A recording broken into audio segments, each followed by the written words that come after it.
let's talk about your lane. Let's talk about your potential timeline. We're all kind of waiting on the Spence Crawford thing. Will it be this calendar year for a return for you? Or is it early next year? Or is it, I got to play a little poker, wait by the phone, and figure some things out? I mean, I'm ready. I've been in the gym. I'm waiting. You know, like we talked about, these big fights. The belts are tied up right now. And this Omega fight in the welterweight division, is it happening? Is it not happening? And if it's happening, when's it happening? You know, so I'm being optimistic. I'm hoping this fall. I'm hoping we're getting there. See, so if we're getting there, you know, I fought before Spence. I'm ready to fight. But I also know that if the fight doesn't happen, there's not another name in the books that these fighters can fight as a current non-champion who has the pedigree of Keith one-time Thurman. So I might not be able, I can't fight two at one time, but if they don't fight, I think one of those champions would have a tremendous matchup against myself. So let's see what happens or doesn't happen. And on the same timeline, I'm ready to get back into the ring. So hopefully that there's a good match lined up for me. I've been hearing not a lot of talk, more a little bit on the Twitter side and some comments that came in last night. Ugas seems to want Keith Thurman in the ring. Ooh, you're Dennis Ugas, who was willing to stand there and in there against Errol Spence in a fight that ended up becoming one-sided, leading to the stoppage, but took big damage, and we know his pedigree. We know the great fight he gave to Shawn Porter. We've seen him on the highest level upsetting Manny Pacquiao. Does that interest you? The only interest I have is to play the measuring stick game. And you should know this very well. It's when fighters haven't fought each other, but they fought opponents that are similar, you know. So Spence fought Danny.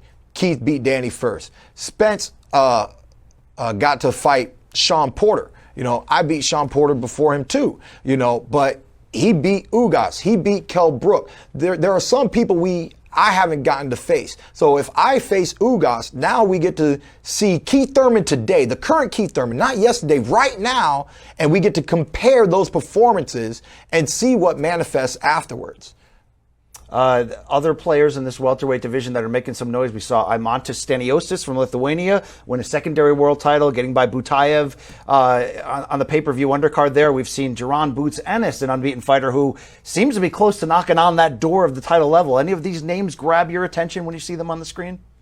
Well, the only problem is I want titles, just like they do. They want titles, but they know if they can't get a title, Keith Thurman, once again, is one of the biggest names in the welterweight division, you know, and the biggest non-title holder, you know, when it comes to pedigree. You know, my inactivity makes people almost forget. Like Roy Jones said, y'all must have forgot who Keith one-time Thurman truly is. But I truly am one of the most exciting, one of the most devastating welterweights that exists in the welterweight division today. Look up his highlight reel, and I look forward to continuously showcasing that with whomever they put into the ring with me. You know, I just fought a young fighter. And if I have to fight another young fighter, so be it, you know. But don't get it twisted. Keith Thurman is not a gatekeeper, okay? Because if I'm the gatekeeper, then that gate is welded shut, okay? You know, I've seen some of these young men perform. A lot of them have power, which is very exciting.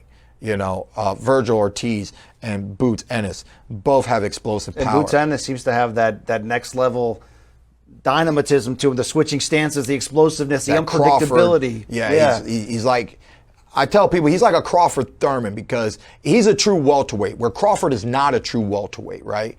And so I respect, from what I've seen, I kind of respect Boots Ennis's power, but it's who I've seen him up against, right? Lipinets being a smaller guy, 140-pounder, you know. Thomas Delorme, he got through quickly. You know, he's getting through a lot of these guys quickly, but those guys aren't Keith one-time Thurman, you know. With everything that I know how to do, my footwork, that's very underrated, you know, my defense, even though I admitted I'm not flawless, but I know how to play this game very well. I like to tell people that back in the day, doing some interviews with Adrian Broner, I remember the first time I got on HBO, I was on his undercard, and I got to hear him speak, and he was calling himself the problem Broner. And I said, well, in the welterweight division, Keith Thurman is the problem. Always have been, always will be. Tough words from a tough man there. We're itching to see you back. I know when the right opportunity is there, you'll green light it, and you do that. I mean, like, you can't overlook the business side of it, so it's easy to criticize, and, you know, every critic, journalist, fan on social media's got an opinion. Yep, you know, I'm sure you hear all the time, you know, Thurman's ducking this guy, or I heard Duran Butsan saying Thurman wants nothing to do with me. Would you say like, you'll fight anybody at any time, but it does have to be the right deal, the right opportunity, the right moment? Is there a title at play? Can we put it on the pay-per-view level? I mean, there's more to go into it than for a critic to sit there and say, doesn't want to fight that guy, doesn't want to fight that guy. Like you just said, there definitely is a lot more to making any of these fights happen that a lot of people don't take into consideration. But outside of that, this is what I've been saying for the longest. Where's the contract? All that matters is the phone calls that I get and whose name is attached into these conversations. And throughout my career, there's names that I've never heard. Keith Thurman's never heard about fighting Adrian Broner. Keith Thurman's never heard about fighting Amir Khan. And there were times where fighting Amir Khan would have been relevant. Those would have been big fights. Adrian Broner fought Sean Porter. How come he didn't fight Keith Thurman? It still could have been relevant. It's just something that never happened, right? When they talk about Thurman didn't want to fight Spence, your name was never attached to any of my phone calls with Al. Never at that time. So to me, that's how I look at the sport, because I'm in it. I'm the one receiving these phone calls. I'm the one who gets the paperwork, who reads the fine print and signs on the dotted line. Okay, but how do you balance when the fine print comes to you between being the businessman and making the right time that fits well in your arc and what your plans are for your career, and that competitor in you who says, well, I haven't fought that guy yet, and some people think that guy can beat me. You know, that's the old school way of doing it. I don't want to live or breathe a day if I feel like people think someone's better than me. I've never seen a name on paperwork that I've not signed. And that's what the fight fans don't understand, is that if the time, the place, the TV networks all get in line and there's a name, Keith Thurman signs. I'm a yes man. I've said yes to every fight being proposed to me. You know, I've said yes to some fights that didn't manifest, probably because I said yes too fast and I didn't say, let me think about it, you know. But at the end of the day, I love great fights. You've seen it. You know my resume. I love action. I love first-class performances, you know, and I just want to continuously do that. And hopefully, sooner than later, maybe there's another world championship around the corner. Hopefully. Top of the hour, we will see a 4-fight main card, as we mentioned, Showtime Championship Boxing from South Florida, the Hard Rock Hollywood Live here, the Seminole Hard Rock Live in Hollywood, Florida. Of course, as we mentioned, Omar Figueroa back. 140-pound main event. Sergey Lipinets, the former champion. Looking forward to that one. Keith, when you look back at the resume, and it's certainly not over yet, what would you say is the best night in Keith Thurman's career? The performance that you look back on and say, I could have beaten anyone in the world that night? Well, every camp is different, right? And I've been through so many challenges. I mean, I competed the whole year of 2019 when the doctor said, Keith, you just should let me give you hand surgery. And I said, Doc, I trust you, but I kind of don't trust you, because you're going to cut my hand open, put bones together, and tell me everything's going to be okay. Luckily, everything is okay. But there was this nervousness that I had, and I was like, I just want to fight, you know, and Thurman will fight the world. God gives me one good hand, I'll fight the world. And the phone happened to ring that summer for Manny Pacquiao, so you're in a tough decision in that spot. I was in a tough decision, but I wasn't. It was a dream come true. You know, for me, that was, you know, all but falling short of victory was everything that I ever wanted out of the sport of boxing. Big primetime pay-per-view. It was everything that I ever wanted. That crowd, that arena, the enthusiasm. If Caesar was in the building that night and said, "To the death," I would have been one of the original gladiators. I would have went to 18, 19, 32 rounds until it was all said and over because of the energy. I love this sport. People can think what they want to think. You have your own opinion. It's your own cranium. You can have your little thought patterns in there. But I know my heart. I know my passion. And I've been dedicated to this game since I was a child. So with certain camps, they've been great performances. But one of my favorite performances was when I fought the Argentinian Diego Chavez. People can't forget some of those important fights on your rise, which was the Soto Carras fight into the Diego Chavez fight, who was, an Argentine brawler who had a big right hand, and you had to sort of earn your stripes in those fights before getting to those big names. He was that no name that nobody wanted to touch because of his record. So when I fought him, I was 20-0 with 18 knockouts. He was 22-0 with 18 knockouts, and we just knew something bad was going to happen that night. I actually learned a great lesson from fighting him. And there's a part that might have actually destroyed when people say he's not one time anymore. He's once upon a time. He's sometime Thurman. I took more damage than I wanted to in that fight. In the Leonard Bundu fight? No. The Pacquiao?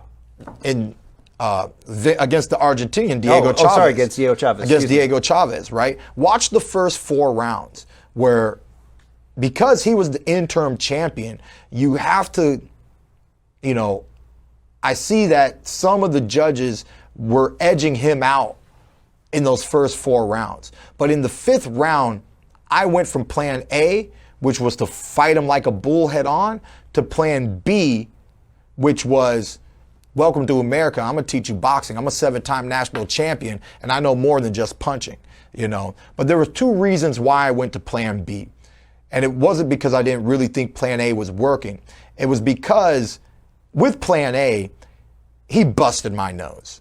He landed a short hook that turned my head. And when I came back, all I saw was a right hand. Boom! Right down the pipe. Busted my nose. And later on in the 4th round, last 10 seconds, he hit me with a jab. And this jab hurt. I promise you, this jab hurt. And I said, I am not allowed to, if a jab is hurting me this much right now, I'm not allowed to let this guy touch me. So in the 5th round, I got on my movement, boom, boom. I slowed down the tempo. I used the ring a little bit more. And all of a sudden, he sees me slowing down. He slowed down. And when I noticed he slowed down because I slowed down, I realized I'm the conductor. And then from that point on, I was able to control it. He didn't have the stamina in the later rounds. I was able to stop him in the 10th. I hit him with a solar plex shot in the 9th round. I saw him breathing heavy in the 7th, 8th, and 9th before I landed that body shot. And in that 9th round, he threw this very slow jab. And I said, oh, Lord, let him do another one. Please, I won't miss it this time, I promise. 12 seconds went by. I threw a feint. Only Paulie Malignaggi saw the feint out of all the commentators that evening. I threw this feint, and then he tried to jab with me. I ducked underneath, and I landed that body shot. So I just loved where my headspace was at, all the challenges I went through in that fight, and how I adapted. And I proved to the world that Keith One-Time Thurman could adapt. Yeah. And I adapted in the Pacquiao fight. One judge said I won with the knockdown. I needed to convince one more judge, and I think I was 15 punches short of that. I knew it was a close closer fight. than people remember it. They'll remember the knockdown. They'll remember you fighting off the body punch late, but you rallied, and you still score boxing 10-9 each round, being almost its own fight. It was a good night at the office. It is interesting to hear the backstory on the Chavez fight, which was back in 2013, right before your sort of breakout into stardom. When I think, though, best night at the office for Keith Thurman, I got to be thinking Sean Porter, 2016. I mean, a high-speed chess thriller. National television, millions upon millions watching, a lot of pressure, amazing. Had a pay-per-view feel in a lot of ways.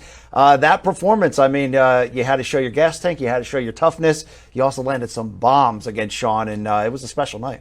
I think I was a little too friendly. You know, we've been sparring partners in the amateurs, and when both of us first hit major networks, he was on Showtime, Sean Porter, right? He was on Showtime.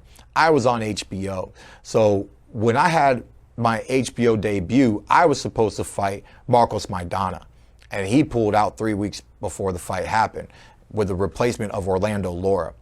And I used Sean Porter in that training camp because of his height and his inside ability. I thought was the best I would get. No thinking you'll have to fight him one day down the road. No, knowing I would have to fight him. Knowing I would have to fight him, just knowing that I wouldn't have to fight him anytime soon. Knowing his father, knowing that they were only going to fight Keith Thurman at the right place, at the right time, with some belts on the line. You know, I knew that they were going to play the politics. So we had a long history, and I really enjoyed our fight. And no matter how exciting it was great for the fans. We were Showtime's Fight of the Year. We didn't win Fight of the Year over the sport in general. There was one other fight that took the place. We were nominated, but we were Showtime's Fight of the Year that year. And I loved that. But there was some things in that backstory that did not make that fight my best performance. I neglected certain road work. My mental wasn't absolutely proper. I was a little too confident with all the stuff with Sean Porter. When we were in that camp together, we swam together. I swam faster. We ran together. I ran faster. And when we sparred, I always felt like I just could edge Porter out. Well, I don't think he was the same fighter if you look back at the timeline when you said you sparred him to who he became on the nights against you, against Spence. I mean, he wasn't. And I'll say one thing that he did very well, and a lot of people when they were fighting me, I was like, oh, Sean, he's going to come in. I'm just going to hit him with left hooks. This is what it's going to be. And he would come in, and I threw the left hook. His glove was there waiting. I threw another left hook. His glove was there waiting. I was like, it won't be there all day. I threw another left hook. His glove was there waiting. I was like, okay, maybe Sean came ready, you know. And the fight started off the way that I wanted it to. And then I remember in the middle half, he was able to come back in a way that I was not prepared for. I just thought that I was hoping the fight would continuously go my way, and it didn't. I remember sitting down in the 8th round, and I can't remember anything my coach was saying to me because I was talking to myself, and I said, I don't care who you are.